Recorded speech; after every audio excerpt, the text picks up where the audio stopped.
welcome to the Skinny for Friday, May 28th, live here from Studio 2 at WMNF Tampa. I'm back in the studio this week, guys. My name is Ray Roa, editor-in-chief of the Bay Area's nearly 40-year-old alt-weekly, Creative Loafing. As I said, back here live after a taped episode last Friday. But it's just myself today. Our board operator, Skip Sassy, and Irene Matthews on the phone physically at the studio. Mitch Perry, senior correspondent for the Florida Phoenix, is here via Zoom from Tallahassee. Mitch, are you there? Good morning, Ray. Good morning. Good to hear you. Mitch, are our elected officials treating you okay up there? Are they treating each other okay up there? I don't know if they're treating me very well. I actually reached out to a couple yesterday to get a quote, and they didn't get back to me. So, I wish I was getting treated a little better by them. But been wild up here, Ray. End of the fourth week of the session here. A lot of stuff going on. I remember we're going to get into some of it in the show. It's wild. And also we need to talk to our listeners that, we've been doing the Skinny for a little over 2 years now. It's been yourself, me, and Ben Montgomery. Ben, a longtime reporter with the Tampa Bay Times, Axios Tampa Bay, acclaimed best-selling author, is no longer with the Skinny. He has left the show, and we're going to miss him. Yeah, that's correct. He's a best-selling author. One of his books is about the Appalachian Trail. Grandma Gatewood's Walk, I believe, is the exact title. And that's where he's gone. He's respected the opportunities. I think that book has opened up for him, and he is going to take a long walk on the Appalachian Trail over the next few months. He told me he wasn't sure if he was going to get another chance to do that. So he's doing that. There's also a chance he'll transition from the trail directly to a journalism fellowship at Harvard for the 2025-26 academic year. So as you mentioned, for now, he'll press pause on his participation in this show, which we've been doing together for more than 2 years.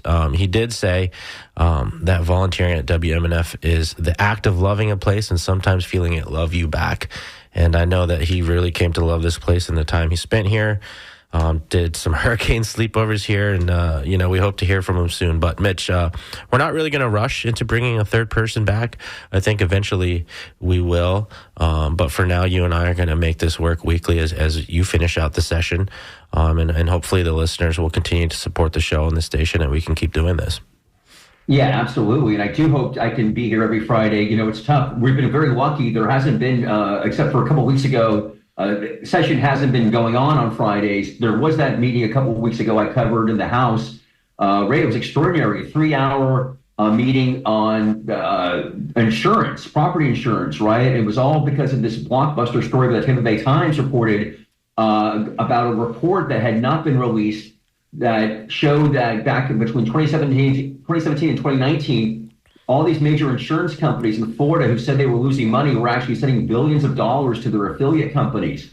I think still property insurance remains one of the top issues for all Floridians. And so they held a special committee about that. I don't know we're going to see coming out of that per se. But that was anyway a meeting. I couldn't have made the show for that. So hopefully I can be here. I will be back in a few weeks for Easter week. And of course, we'll be back May 2nd, I believe it is, the last day of session. I'll be actually back in Tampa. So we'll be back to regular programming. But we're going to talk the first part of the show today about LGBTQ rights and what's going on with that up in Tallahassee. As we know, as our listeners know, there's been so many attacks on the LGBTQ community in the last few years. In this session, really, is there anything more that can be done here, basically, about it? We've got a couple guests on I guess we're all on Zoom today. Everybody is on Zoom today except for myself. So on Zoom with us this afternoon, we have John Harris Maurer.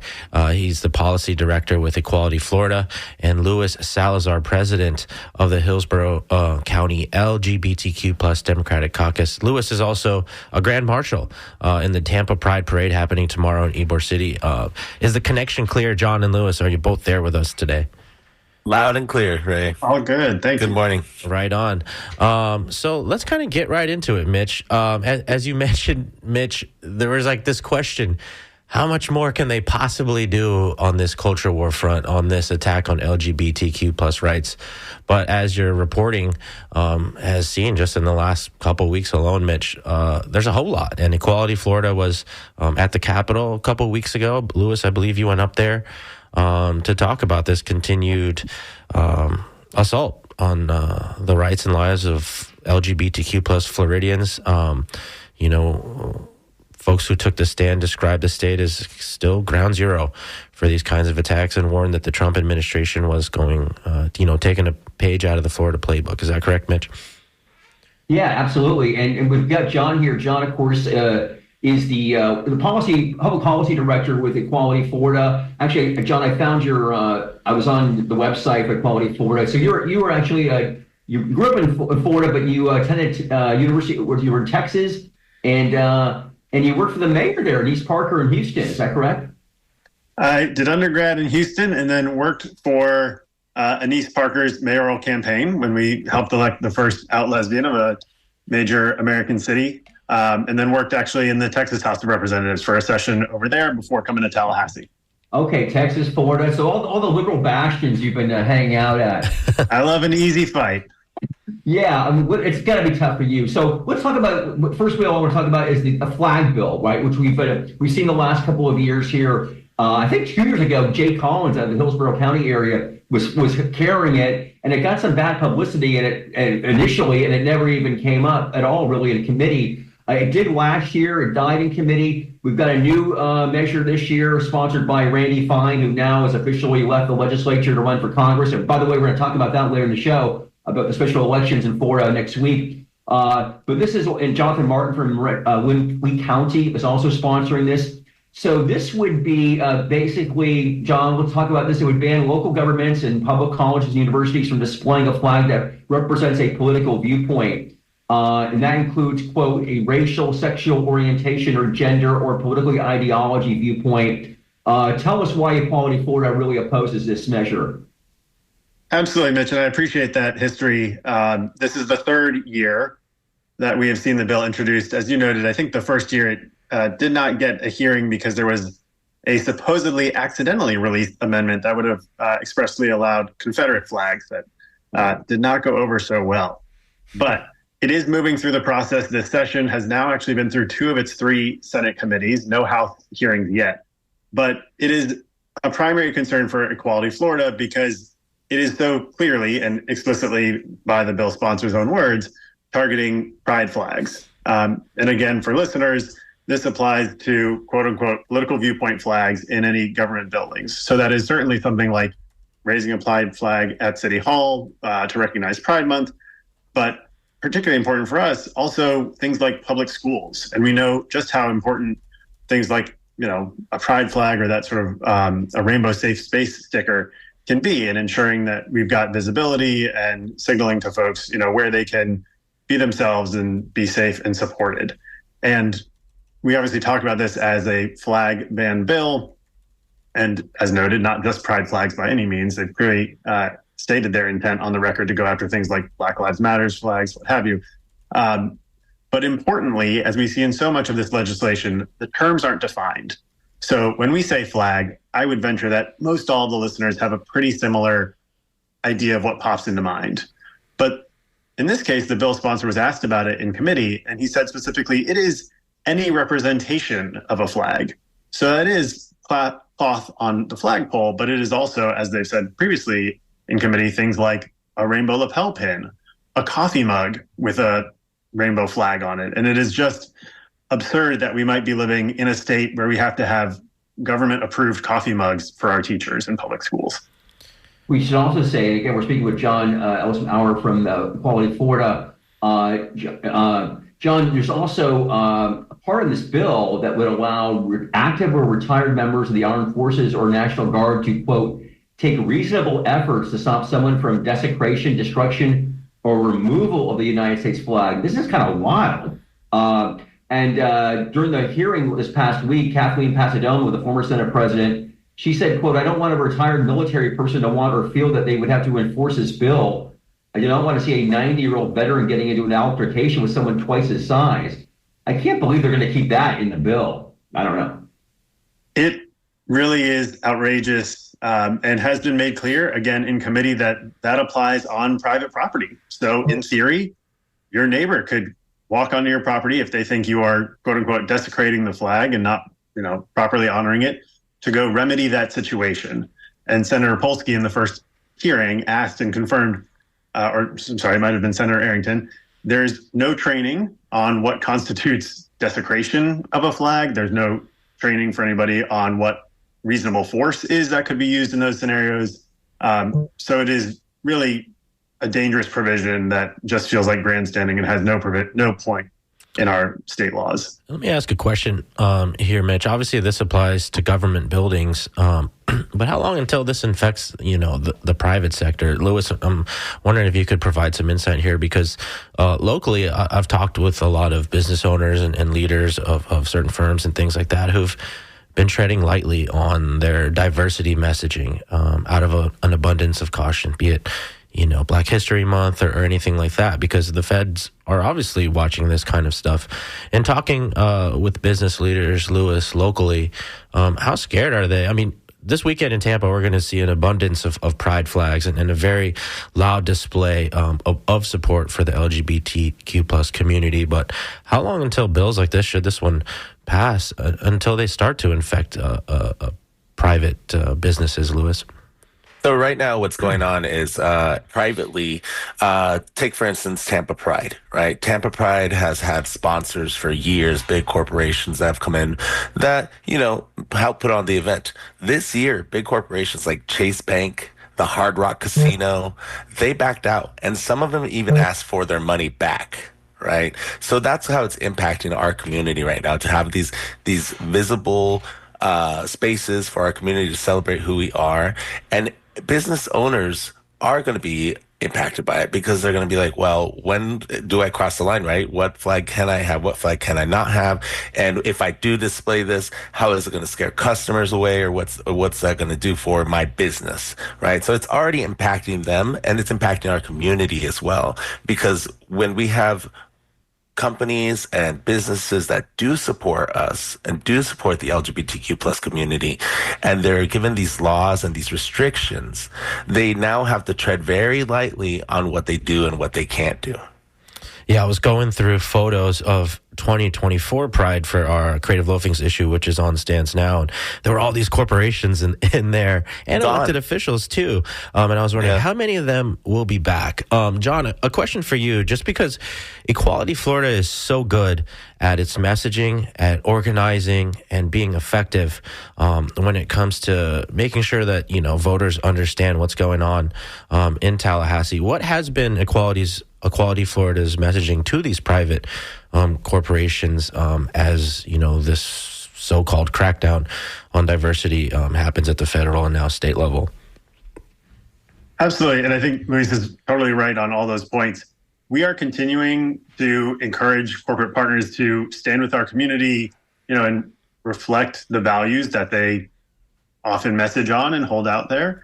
And we've seen where some companies have really done that and stood by their communities and those values, like Costco, and have done well for it. So unfortunately, we're seeing, I think, a lot of sort of bullying of the private sector and corporate sector on these issues, and relieved to see that some businesses are now coming, I would say, almost back into the fold after things like really overt hostility and attacks on Disney, what have you. I think there is a cooling of that culture of intimidation and top-down pressure, but we've got a long way to go, I'll say, just to make up the space and sort of get those sponsors back, and then go on to improve on where we have been. But it is trending in the right direction. I want to bring up another bill that was went through committee this week, John Harris Maurer, and that was, of course, it's been called the Freedom of Conscience in the Workplace Act. This is sponsored in the Senate by Ocala Republican Stan McClain. It says that an employee in a public workplace may not be required to refer to another person using that person's preferred pronouns if such pronouns don't correspond to that person's sex at birth. It also says a public employee or contractor similarly cannot require his or her employer to use their preferred pronouns under the same circumstances. Additionally, job applications in public workplaces may only ask an applicant whether they are male or female, and not provide a non-binary option. It also says no government employer could punish an applicant, employee, or contractor because of their religious, moral, conscience-based, or biology-based beliefs, including if they oppose same-sex marriage or disagree with gender ideology, whether at or away from the work site. I know Equality Florida has real issues with this legislation. It didn't come up last week. There was a huge, huge crowds have been at these committee meetings for this particular bill. Tell us, John, why your organization, again, is really opposed to this particular piece of legislation. Absolutely. So this is Senate Bill 440. We refer to it as Don't Say Gay or Trans at Work. As Mitch noted, we've seen tremendous outpouring in the Capitol this session just last week for Pride at the Capitol, and then it was immediately followed by a March for Transgender Visibility. We had about 400 advocates up in Tallahassee. So while we're seeing a fraction of the expressly anti-LGBTQ bills introduced this year as opposed to the last two sessions, they are still waging some of those battles, and we're continuing to show up for the fight. This one, the Don't Say Gay or Trans at Work bill, is really enabling anti-trans discrimination and harassment in the workplace when it comes to things like pronoun usage. And we all just want to be able to go to work, provide for ourselves, and exist sort of in that space with dignity and be respected by ourselves and our colleagues. This is also, to Luis and Ray's earlier point, an issue where I think we're seeing framing from the proponents that say, well, this is just about government, but it is broader than that. And it is, potentially the camel's nose under the tent. The thrust of the bill is largely about government employment. But when it comes to things like pronoun usage, it is not only among government employees, which would be bad in its own right if it were just that still. But essentially it's saying, any person who comes into that, agency office for service as a tax-paying Floridian can also be disrespected in that same way. And there's no recourse for that sort of intentional misgendering and harassment of those, folks who are just trying to receive services. It also refers to, again, not just government agencies, but any contractor. And we know there are legions of those, again, business interests that have some state or local government contract. So the impacts spread much more broadly than the idea of we're just doing this for, our own state agencies. Yeah, exactly. Go ahead, Mitch. Yeah. Okay. No, Ray, I'll defer to you. Go ahead. No, I was just going to invite our listeners, if they wanted to join in on the conversation here with John Harris Maurer and Luis Salazar, they can send a text to 813-433-0885. Send an email to dj@wmnf.org, or go ahead and call the studio, 813-239-9663. We're talking all things Pride ahead of the Tampa's Pride Parade. A lot of legislation, surprisingly, unsurprisingly, however you want to look at it, coming out of Tallahassee. We're discussing all those things. Back to you, Mitch. Yeah, I just want to say, a couple things, but go back to you, John Harris Maurer. These are two bills we talked about here. I know you did talk about, you had a big press conference a couple weeks ago talking about how it's, the last year you killed, most of the bills that were out there last year. They were going after the LGBTQ community. And the state has done, under Ron DeSantis' leadership the last few years, a lot on this front. Other than these two bills, is there anything else out there floating around that you have? I mean, I know you do outside of, I see you at a lot of other meetings there that are going on that don't necessarily relate to the LGBTQ community, but anything directly on the LGBTQ community as well as these two bills we're talking about? There is. And to your point, I mean, a lot of bad legislation out there that we are fighting. One in particular that is a top priority for us because it does have so many potential impacts for the LGBTQ community is Senate Bill 420, which is coming up in its second committee on Tuesday this coming week. And that is an anti-DEI and local government bill. It is frankly so sweeping and was so unconstitutional in its original form that I was pretty shocked it even got a hearing, and I'm still surprised that we're talking about it. But it addresses any official action and says, directly or indirectly, including but not limited to ordinances, resolutions, programs, policies, it mentions funding that has anything to do with DEI. And there's a really, I'd say, broad but vague definition of what DEI is, referring to any differential treatment on the basis of sex, race, sexual orientation, gender identity, what have you. And it just has so many potential implications when you look at things like, does that mean the city of Tampa can no longer provide security and law enforcement for a major community event like a Pride, let alone could they sponsor it? Could they issue a Pride proclamation? But I mean, we have public health systems in the state that are run by counties. Does that mean Broward Health can no longer have a Black infant mortality program? Let alone, again, recognizing Black History Month, or where I live in Leon County, we have a commission on the status of women. So it's just so sweeping, and it combines this really vague language with the idea that now any resident can bring a lawsuit for DEI claims by the local government, city or county. And that just creates this sort of bomb in our local affairs, local ability to respond to first community needs, that the LGBTQ community is within that blast radius. Yeah, it's interesting to hear, John. If I might go ahead, add, Ray. Yeah. If I might add, and I was there for part of this session when we were talking about this, and what John's talking about is correct, but another thing that we're going to be missing out in is funding.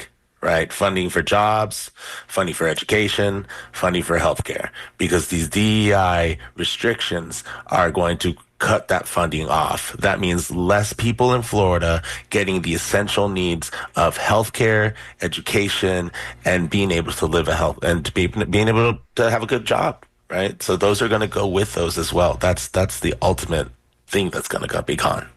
And we should have local governments should have those abilities to respond to different community needs. We shouldn't be treating everybody the same. I'm male by every definition the state of Florida wants to use. I don't need a pap smear. Like a county health organization does not need to provide that service to me. It makes sense that we have different programs for different needs. And you look at things like sickle cell, and it's different prevalence in different communities. So this idea that we're going to defund all of these things, stop local governments from doing that. And it also has a penalty for any local city or county commissioner who votes for a DEI initiative, that they can then be removed from office by the governor, which we have seen how willing he is to remove duly elected officials.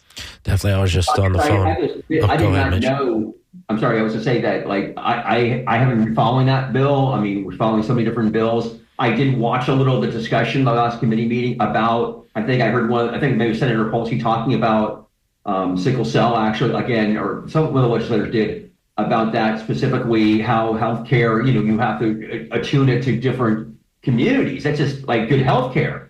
And the fact that they're encroaching that area is really something else. It really is. I mean, I get the fact that DEI is like DOA, like in America right now under the Trump administration, it's like the worst thing happening. But I did not realize until you're just telling us right now about the implications of how far-ranging that particular piece of legislation is. Yeah, it's about, spite and far-right primary politics, but it has real implications for everyday lives and people's health and welfare in the state. And I wish our lawmakers were more conscientious of it when they filed these things and then start getting them moving through committee. A text from Bubba here.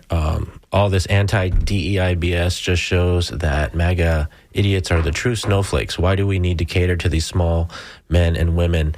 It's pathetic. It's interesting to hear you, John, talk about, possible preemption from the state on these things. Yesterday during Tampa City Council, Councilman Alan Clendenin, who was just a guest on Down and Dirty before us, at the end in New Business, just very casually, brought forth a proclamation for Tampa Pride tomorrow, which will be presented before the parade, but it just passed unanimously without any kind of friction or anything like that. And you wonder what the future of stuff like this is. And John, I know we don't have you as long as we have Lewis. I wanted to ask you talked a little bit about resources and thinking about resources at Equality Florida. If you would, come with me to an alternate universe for a second where these kinds of bills aren't getting filed. What kind of work could Equality Florida be free to do in that situation if it wasn't, trying to put out all these fires? There is tremendous progress that we could make. And that reality is not that far away. Within the time I've been in this position, and I'm not that old, we had 19 Republicans signed on to our statewide non-discrimination legislation. There was a really big, moderate consensus behind LGBTQ equality and inclusion. And so right now, to your point, so much energy just goes to defense in the Capitol. That really is our mission first and foremost. But there are proactive policies out there, and there are good LGBTQ bills that unfortunately have not gotten up in committee yet.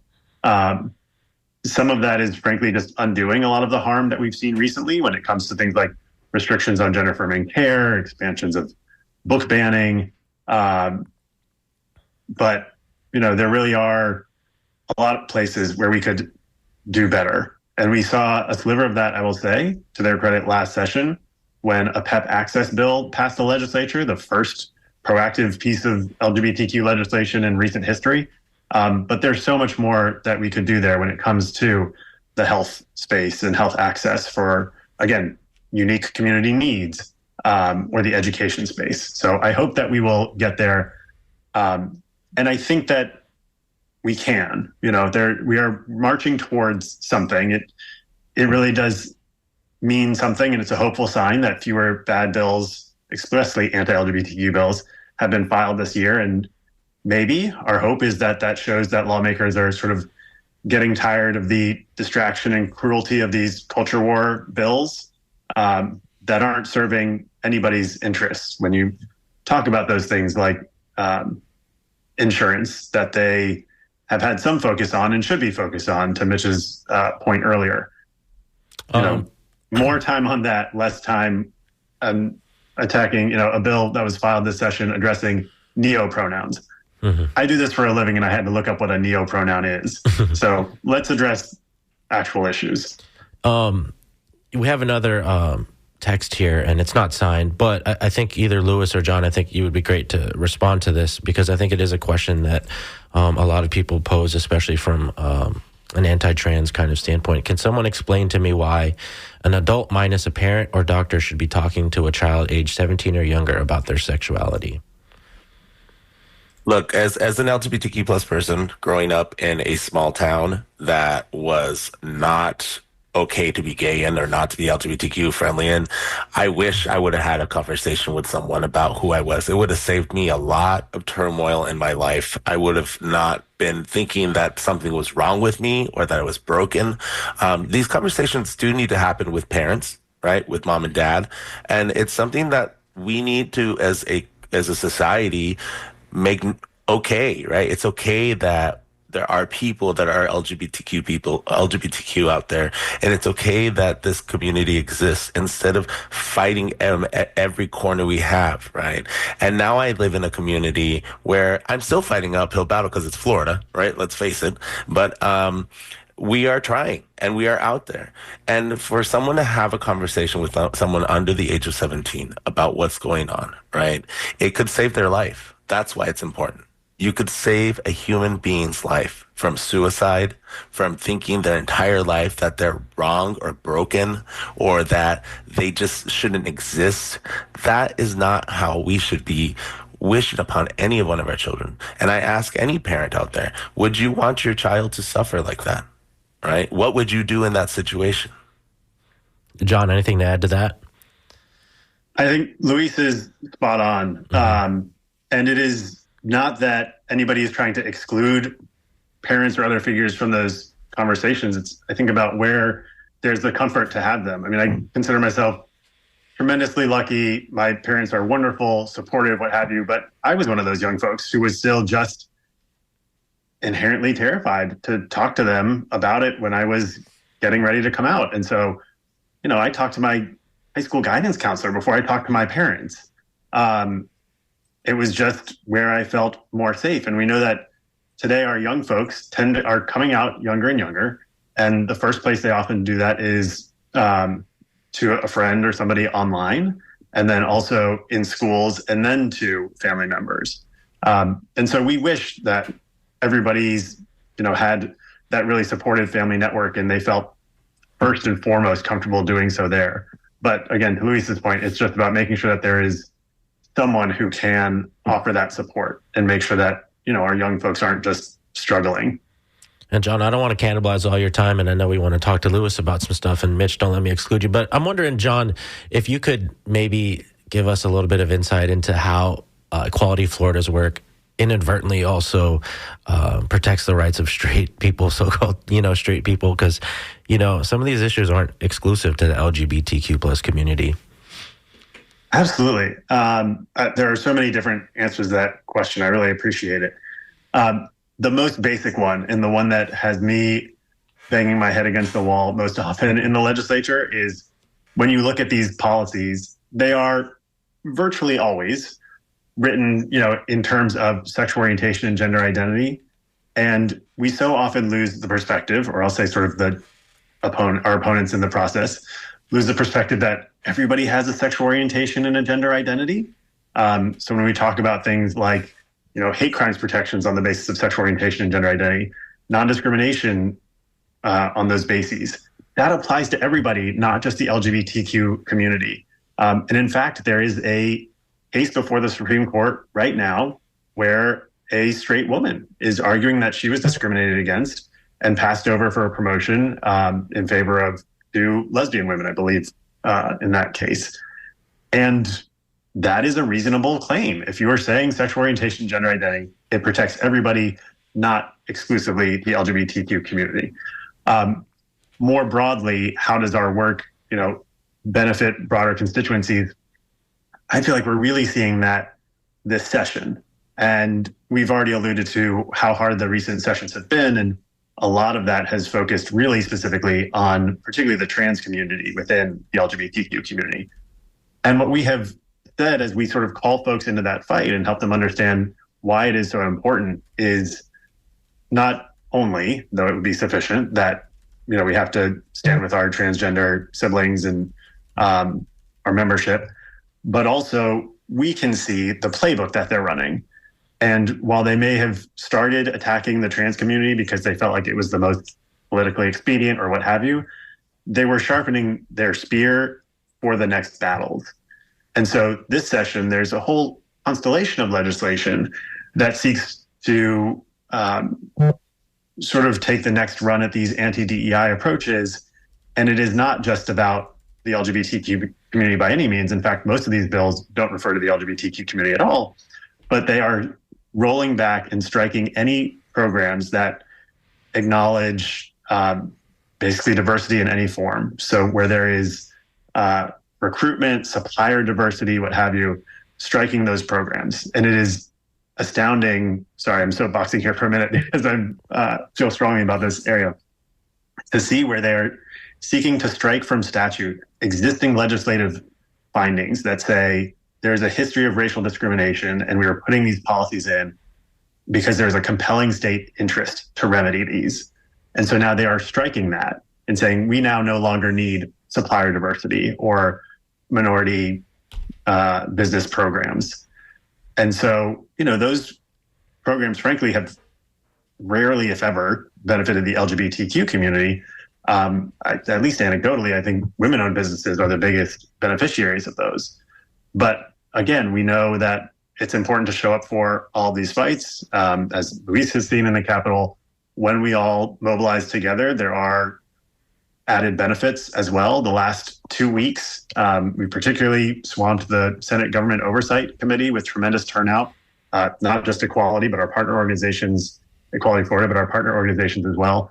And with that, kept two bills off of the agenda. One that was very much in that lane of anti-diversity in state contracting and minority contracting programs, and also a big union busting bill. So there are so many benefits when we all understand and see the strategy of how we're tied in this process. John Harris-Maurer, Policy Director with Equality Florida. Thank you so much for spending so much time with us this morning. Thank you. And let's go. Let's come back to Tampa here from Tallahassee to Tampa. Lewis, you have Stuart Milk, nephew of the late Harvey Milk, in town to help with the Rex Fund Pride fundraiser. Stuart is you're a Grand Marshal in the parade, and he's one of your fellow Grand Marshals. The monies that you guys raise at this, and just by the way, we can't talk about cover charges or anything on WMNF, but the monies that you raise here will go towards sending LGBTQ plus candidates to train at the Victory Institute. It's a 32-year-old organization with a mission to quote unquote build, train, and support a diverse pipeline of LGBTQ plus leaders who can advance equality in public office. Lewis, besides yourself, what does that pool of potential candidates kind of look like right now, locally and beyond? Well, right now, first of all, there's no cover charge, so anybody that wants to come, you're more than welcome to. Donations are suggested.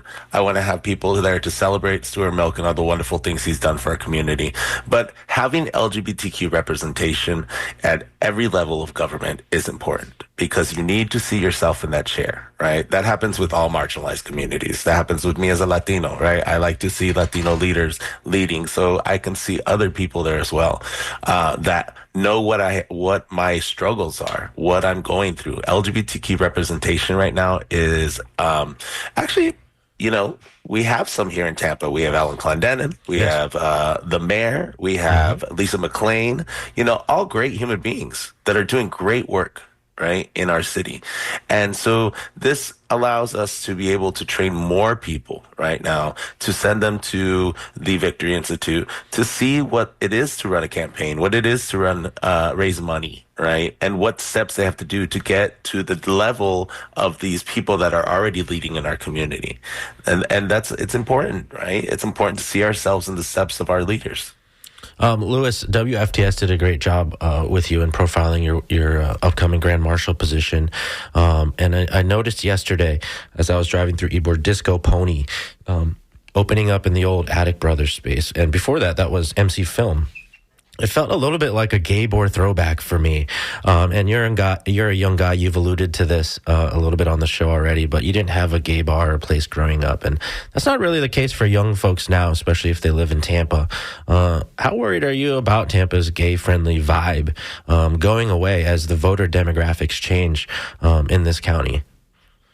Well, I'll tell you, as long as I'm here and as long as the Hillsborough LGBTQ Democratic Caucus is here, we're going to fight for those spaces because that's where LGBTQ people feel safe at and where they go to express themselves. But it is worrying, right? Development's coming in. There's people that are changing the way the city wants to look, but that's been there for a long time. It's a history of our history here in Tampa. And we want to protect it. Disco Pony's coming up. There's been other bars that have come and gone. Each one has a special heart and a special place in all our hearts. Right. I have memories at places that are no longer here. Valentine's, which is no longer here. Here we go. This is what I was hoping to get into as well. Yeah, and it's sad to see them go, but I love to see our spaces thrive, and we have to support them. We have to continue to support the queer spaces where people like me, that I grew up in a little desert town that the nearest gay bar for me was about an hour and a half away, and there was one, right? And it was rare access that we need to provide spaces so young people don't grow up feeling like this is, like I said earlier, not normal, or that there's something inherently wrong with you because of the way you feel or who you are, right? And we have to also celebrate, I'm going to tell you right now, Ray, those people that have fought for us to get here. And it happened in those spaces, right? Revolutions happened at Stonewall. Right. They happen in bars and the places where we went to meet. I meet drag queens every day that are fighting for democracy. It's just the way it's who we are as a community. It is our salon, if you might want to call it that, Yeah, for sure. And something we didn't get to talk about with John, but and it's in the reporting here from Mitch, and John kind of alluded to it. There are a lot of people who take time out of their day and they come in and they show up in front of these elected officials in a very public way. That is not easy to do. For the safety of your job sometimes and for your own personal safety. Can you give us a little bit of insight, Louis, into the people that you met who went up with you there to Tallahassee and what it takes to kind of show up for this community and the risks that they take? The one group of people that I really loved seeing there was young people, right? Because it's time for them to take the reins. It's time for them to get their feet wet and get in this battle. And they have been. And I want to give kudos to Equality Florida, because when we went up for Cap Pride at the Capitol, this was the first session I ever went to where I got to actually speak to as many legislators as I did, right? We also had a great leader. His name was Jeff Nall. Shout out to him up in the Emerald Coast. He took us and he took us step by step, right? Who's going to take this position? Who's going to be the greeter? Who's going to be telling the story? Who's going to be doing the roles in talking to the legislators in order to become effective, right? Because when you're talking to legislators, it does take a lot of guts, right? Because you are putting all of yourself up there, but you're also trying to connect with people. You're trying to connect with another human being about why this is important to you, why any legislation is important to you, how it's going to affect your life directly. Right. I like to call it, I know this is going to sound kind of funny, but have you ever seen the show Intervention? And when they all meet at the end and they have their letter, right? They're like, your addiction has affected me in the following ways, right? That's how I feel when I go up to talk to legislators. Like, I'm sitting down with them and I'm having an intervention with them. Dear Mr. Legislator, your policies are affecting me in the following ways. And what's going to happen now is XYZ. Right. And we have to keep them accountable. Right. If they promise to protect us, if they promise to represent us, then we need to make sure that happens. And being afraid of that is something I would tell you that I didn't see at the Pride at the Capitol. People that were there were dedicated. They were loud. They were boisterous. And it's inspiring, to be honest with you, to see how our young people are stepping up. I often tell people in spaces that it's no longer about me. It's I'm 43 now. You know, it's you're I'm washed, getting up there. Louis. You're washed. I'm getting up there in the gay years. But it's no longer about me. It's about the world you want to live in and what you want to see in it. And it's important that whatever we do in this world, right? If you want to see good, you leave good. Right? Make sure that whatever you're doing is leaving a positive impact for the people that follow you. Because if you leave horrible things like these bills and hate and discrimination and all these things, no one's going to want to remember you. No one's going to want to be, hey, remember that guy that used to sit in the corner and yell discriminatory words at us? Nobody remembers that guy. Nobody wants to. Who they do remember is the people that change their lives and the people that fight for them. We remember Harvey Milk, right? We remember people that fought for us and that took that extra step. And although we can't all fight in every corner, right? We want to. It's I wake up every day with anxiety sometimes, wondering what else is next, right? What's coming after me? But it's important to remember that you need to take care of your corner. Take care of the corner where you live. Make sure it's healthy. Make sure that people are okay. Make sure that people are getting the things they need. Make sure people are supported. If we all did that, I think our world would be a little better. And when we all do that together, communities change, right?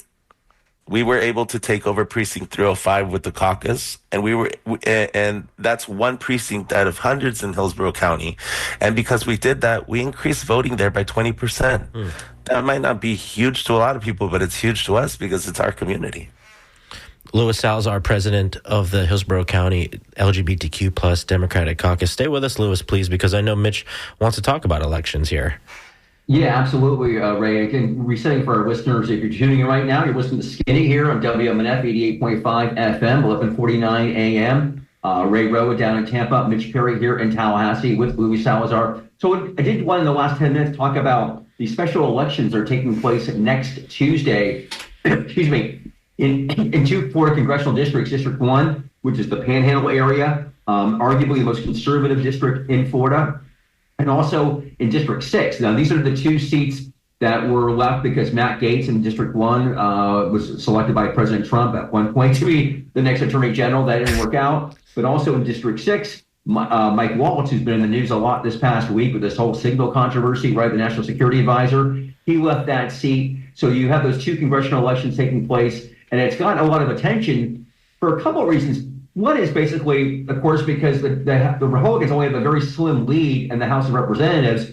They've been waiting for this election to take place for a long time so they can get theoretically 2 more Republicans back into Washington, because these, again, are very Republican seats. Both these seats were won by Republicans last November by more than 30 points. Trump won the District 1 seat, I believe it was, by 37 points, right? So these are very red seats. So why are we going to talk about them? Well, because, in fact, there's been incredible financial contributions coming from around the country to the 2 Democrats running in these races, Gabe Alamont in District 1 and Josh Weil in District 6. I mean, big time disparity in financial contributions.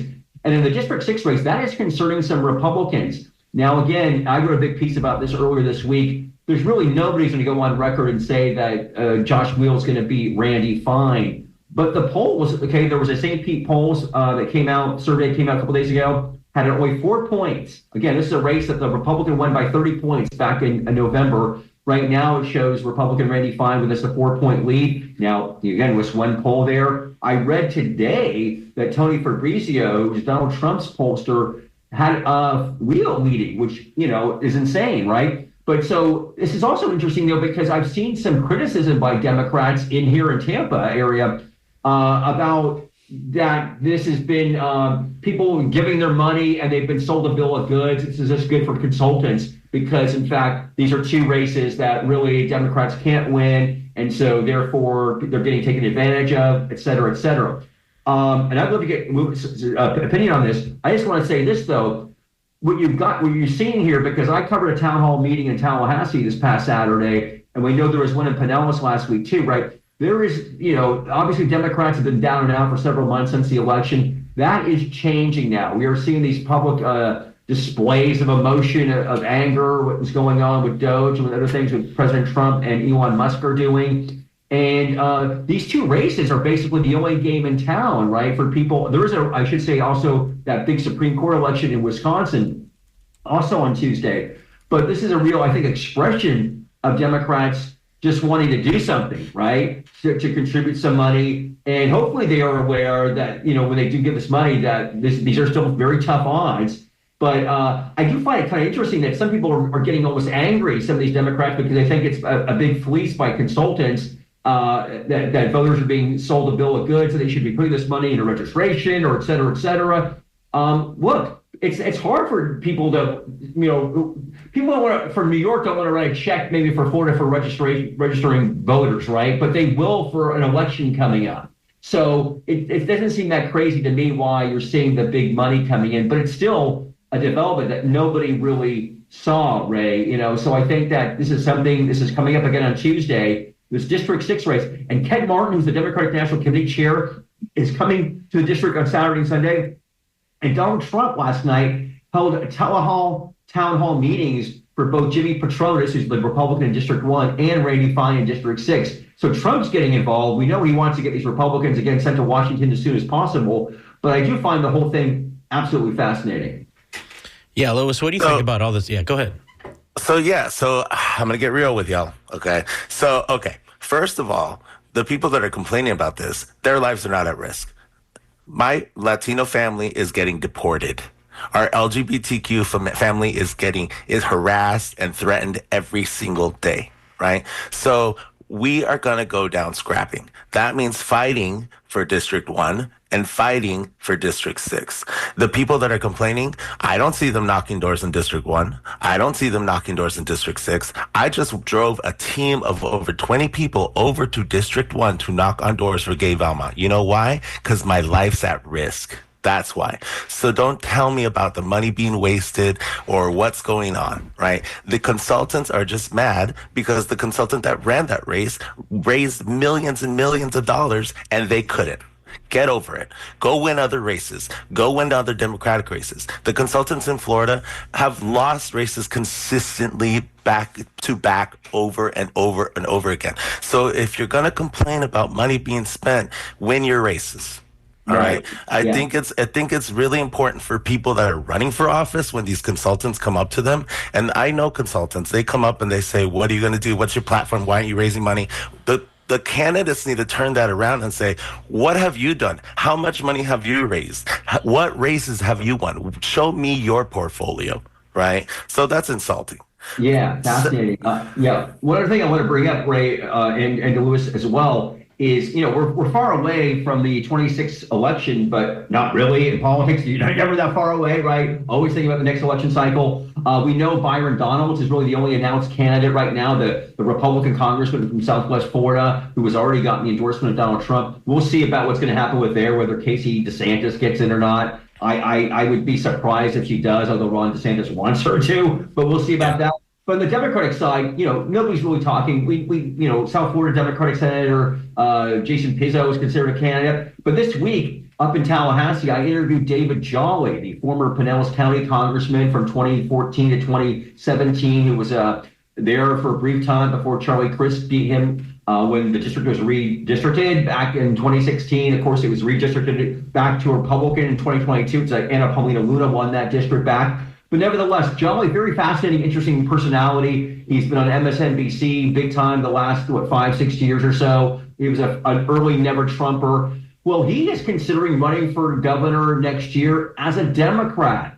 And this is also, I've seen, again, by comments, actually, Ray, on Creative Loafing's Facebook pages, where I get the most feedback in my stories is reading that page. And there was a lot of back and forth on that. I heard from some people, some Democrats I know in Pinellas County, who were like, oh, my God, he's going to try to swindle this over us. He had a bad record on this and that, what have you. And that's all legitimate. Absolutely. But I do think that when you look at the 26th election coming up, to the point where we mentioned about the Democrats losing, right? You're coming off before Democrats. We talked about this on the show so many times. It's how much lower can you get, right? You lost in 2 years, in 2020, Trump, 2024.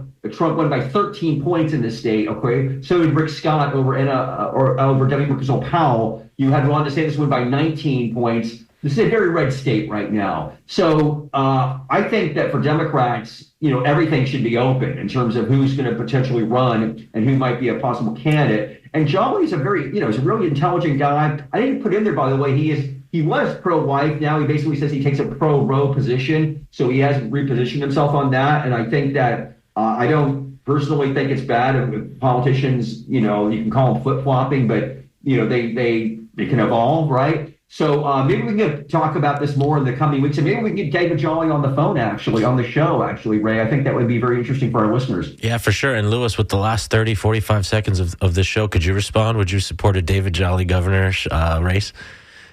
Would I respond with the support? It's going to be interesting to see another former Republican running for a Democratic seat, right? So that's going to be an interesting race to watch. Jason Pizzo is definitely making some moves. If you take a look at his social media, he's creating some accounts that look like they're moving towards a declaration of running for governor, and he has financial backing, right? And that's what we're going to need. We're going to need money. We're going to need money to run a race in a red state. And we also need to continue to push forward that we are the party of the working class, right, as Democrats, that we understand what it's like to make the difference, or make the choice, I should say, between paying the electric bill and having to buy groceries, that we know that people are wanting things like buying a house, buying a car, that are just not possible right now. We need to keep pushing that message forward, and monopolizing on the situation right now, because Donald Trump is not going to do it. Okay. If you look around, things are not okay, whether you want to believe it or not. Healthcare is going away. The Department of Education's gone away.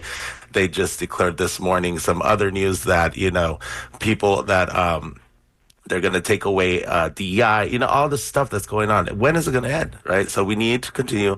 The fight needs to continue, and I'm here for it. That's all I got to say. Louis Salazar, president of the Hillsborough County LGBTQ plus Democratic Caucus. Earlier on the show, John Harris Maurer, policy director with Equality Florida.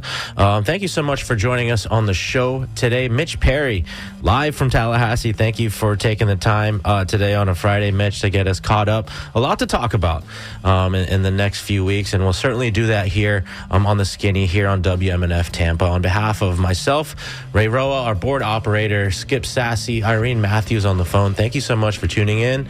Thank you for supporting this radio station, and please stay tuned. E-Love is in Studio One, ready with another edition of Art in Your Ear. Have a great weekend, everybody. Be safe, and I'll see you at Pride tomorrow, Louis. Yep, have a good day.